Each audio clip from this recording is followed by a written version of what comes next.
الحمدللہ رب العالمین الصلاۃ والسلام علی سید المرسلین اما بعد فاعوذ باللہ من الشیطان الرجیم بسم اللہ الرحمن الرحیم الصلاۃ والسلام علیک یا رسول اللہ وعلی آلہ و اصحابہ یا حبیب اللہ الصلاۃ والسلام علیک یا نبی اللہ وعلی آلہ و اصحابہ یا نور اللہ بسم اللہ الرحمن الرحیم۔ مرتے وقت انسان سب بھول جاتا ہے، لیکن ایسی دو ہستیاں جسے انسان مرتے وقت ہرگز نہیں بھولتا۔ جاننے کے لیے ویڈیو کو مکمل ضرور دیکھیے گا۔ تو آئیے آج کی اس ویڈیو کو شروع کرتے ہیں۔ عام طور پر یہ تصور کیا جاتا ہے کہ زندگی کے آخری لمحات میں ایک جنگ سی چل رہی ہوتی ہے۔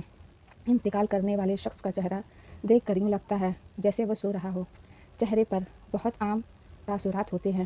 ایسا لگتا ہے کہ موت کا عمل آخری سانس لینے سے ایک ہفتہ قبل شروع ہو جاتا ہے۔ اس دوران صحت متاثر ہونے لگتی ہے، جسم کمزور پڑنے لگتا ہے، چلنے میں دشواری پیش آنے لگتی ہے اور جنون کی طاری رہتی ہے۔ آخری لمحات میں کھانا پینا مشکل ہونے لگتا ہے اور کسی شخص میں طاقت نہیں کہ خدا کے حکم کے بغیر مر جائے۔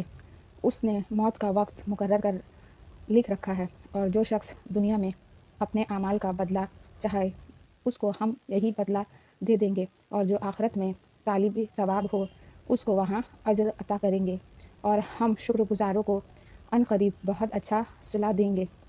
مرتے وقت انسان کے دل و دماغ سے ہر چیز نکل جاتی ہے، سب کچھ بھول جاتا ہے۔ اپنا مال و دولت، محل، عزیز و اقارب، رشتہ دار، سب کچھ بھول جاتا ہے۔ مگر مرتے وقت انسان دو لوگوں کو بہت زیادہ یاد کرتا ہے۔ دو لوگ ہرگز نہیں بھولتا۔ ان کو سامنے بٹھا کے چیخنے کی کوشش کرتا ہے، ان کے غم میں رونے کی کوشش کرتا ہے، مگر رو نہیں پاتا۔ حضرت مولانا جلال الدین رومی رحمۃ اللہ علیہ فرماتے ہیں، میرے محلے میں ایک شخص زندگی موت کی جنگ لڑ رہا تھا، مرنے والا تھا، موت کے بالکل قریب تھا۔ لوگ میرے پاس آئے، بولے حضرت ہمارا ایک شخص مرنے والا ہے، آپ آئے انہیں کلمہ پڑھنے کی تلقین کی، قرآن پڑھنے کی تلقین کرے۔ حضرت مولانا جلال الدین رومی رحمۃ اللہ تعالیٰ علیہ فرماتے ہیں، میں اس وقت مرنے والے کے پاس پہنچ گیا، اس کے قریب بیٹھ گیا۔ آس پاس میں اس کے دوست، رشتہ دار، عزیز و اقارب بیٹھے ہوئے ہیں۔ اب اس مرنے والے کی آنکھیں چھت پر لگی ہوئی ہیں، کچھ سوچ رہا ہے۔ اللہ نے اسے بولنے کی توفیق دی۔ وہ رو کر کہنے لگا، میرے بچے کہاں ہیں؟ اس کو نہ کمایا ہوا مال یاد آیا، نہ دولت یاد آئی، نہ عزیز و اقارب یاد آئے، یہاں تک کہ اسے ماں باپ بھی یاد نہ آئے۔ بس وہ کہتا ہے میرے بچے کہاں ہیں؟ بچے دوڑ کر اس کے پاس آئے، ساتھ میں بیٹھ گئے۔ پھر کہتا ہے میری بیوی کہاں ہے؟ بیوی دوڑ کر آئی اور ساتھ میں بیٹھ گئی۔ اب کہتا ہے تمہیں دیکھ کر میرا دل رو رہا ہے، سوچ رہا ہوں میرے مر جانے کے بعد میرے بچوں کا کیا بنے گا۔ انسان جب مرتے وقت بچوں کو دیکھتا ہے، اللہ تعالیٰ جب اسے دیکھنے کی توفیق دیتا ہے، ہمت دیتا ہے، جب آخری بار بچوں کو دیکھتا ہے تو وہ یہ بھول جاتا ہے کہ میرے مرنے کے بعد میرا کیا بنے گا۔ یہ سوچتا ہے کہ میرے مرنے کے بعد میرے اولاد کا کیا بنے گا۔ میرے مرنے کے بعد پتہ نہیں میرے ان بچوں کا میری طرح کوئی خیال رکھے گا یا نہیں۔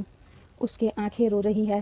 بیوی کو نصیحت کرنے لگا، میں تو دنیا چھوڑ کر جا رہا ہوں، مجھ پر ایک احسان کیجیے گا کہ میرے ان بچوں کو قرآن پاک کی تعلیم لازمی دیجیے گا۔ ان کے منہ سے نکلا اللہ کا نام میری قبر کو روشن کرے گا، مجھے جہنم کی آگ سے اللہ کا عذاب سے دور کر دے گا۔ ان کو دین کی تعلیم دینا۔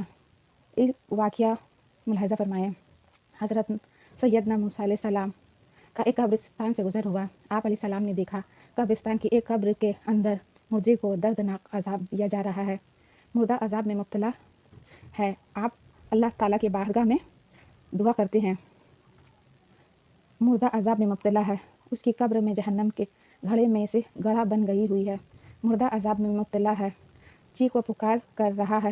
حضرت سیدنا موسیٰ علیہ السلام آگے چلے گئے۔ اللہ کام کرنے کے بعد واپس جب اسی راستے سے گزر ہوا، آپ علیہ السلام نے دیکھا وہی جہنم میں جلنے والا شخص جس کی قبر میں عذاب دیا جا رہا تھا، اب وہ شخص جنت میں ٹہل رہا ہے، اس کی قبر جنت کا باغ بنی ہوئی ہے۔ سبحان اللہ سبحان اللہ۔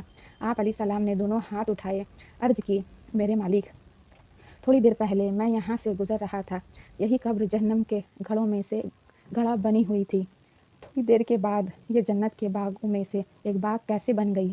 اللہ نے فرمایا، موسیٰ، یہ شخص جب مرا تھا، مرنے سے پہلے